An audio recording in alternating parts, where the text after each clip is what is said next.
factory was formed in 2012, and it started off as a tiny little operation, and now it's actually grown quite big, so we're exporting as well to Thailand and Indonesia, Maldives. We've done a few exports to Dubai, and we've provided a lot of canopies to the Taj Hotel, Marriott Hotel in India.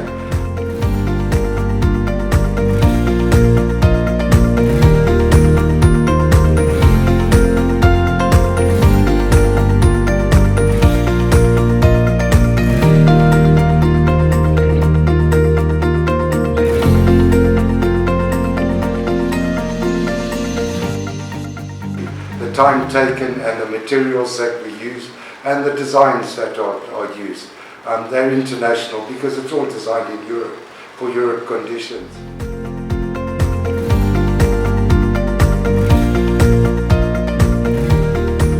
Programming is done now in India. We have two programmers who do program the machines, and then we manufacture the canopies, which are identical to what you can get out of the factory in Holland, in Vienna. So our main business is kitchen exhaust hoods, canopies for hotels, restaurants and big businesses.